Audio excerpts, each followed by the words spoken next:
my name is Emma Bickley. I'm 20 years old and I'm a competitive swimmer. Take your marks.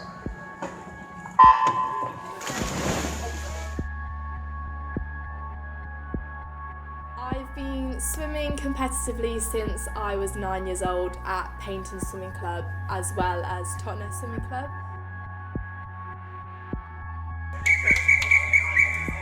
My mother was a national swimmer when she was younger. She was a very influential figure to me getting into swimming. Take your marks. My typical swimming hours in a week would be 8.5 hours of training. So for example, if we have a competition coming up, we would shorten the session down to more sprint related work, working on power and speed. Whereas if we've got a competition in a few months' time, we'd work on building up stamina in those sessions. Last year, my ambition was to get to nationals, which was my first time ever. I reached national long course championships for 50 backstroke. That was my main event. And for the future, my ambitions would be to maintain that goal or maybe progress further regionally.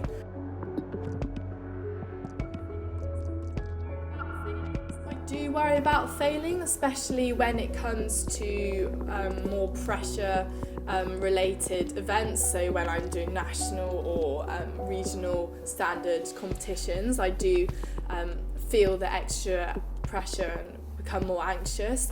But through the years, I've had to learn how I react to that stimulus, and I need to know that I perform better when I'm calm and I don't stress. So before races, I make sure that I'm taking a lot of deep breaths, thinking to myself, worry about what's going.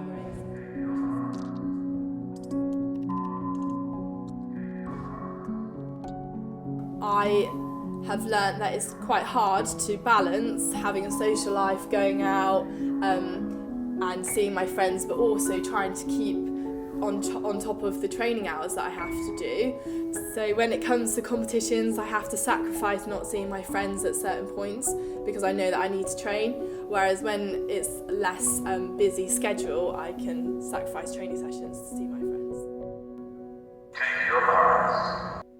When I do well in a competition after I feel really proud of myself, I know that the sacrifices that I've made were worth it, and it makes me more motivated when I go into training, like say the next week. I know that I have to train hard and that what I'm putting in is worth it because I know the outcomes are going to be really rewarding. In preparation for a competition in terms of my diet, I make sure, say the week before, that I'm not eating unhealthily, I'm not eating fast food, or I make sure that it's carbo loading, getting the carbs and energy that I need to perform for the race. And then on the race day, I make sure I have a substantial breakfast, so it might be cereal or porridge, and then I'd have some bananas, like snacky stuff before my race, but I don't like to eat too much. Knowing that when I go to training I can socialise and be motivated by those type of friends and family is really important. It keeps me going. But also knowing that when I train, it's keeping me fit and healthy. After a training session, when I know I've done well, I know I've completed sets with a good time, it makes me feel good about myself, and it makes me go into the next session thinking, yes, I can do this. So this sounds very lame, but I make sure that I always paint my toenails and my fingernails. It's just kind of a ritual that I do from a young age. I've done it. I do also have a lucky hat. I make sure I wear that hat all the time.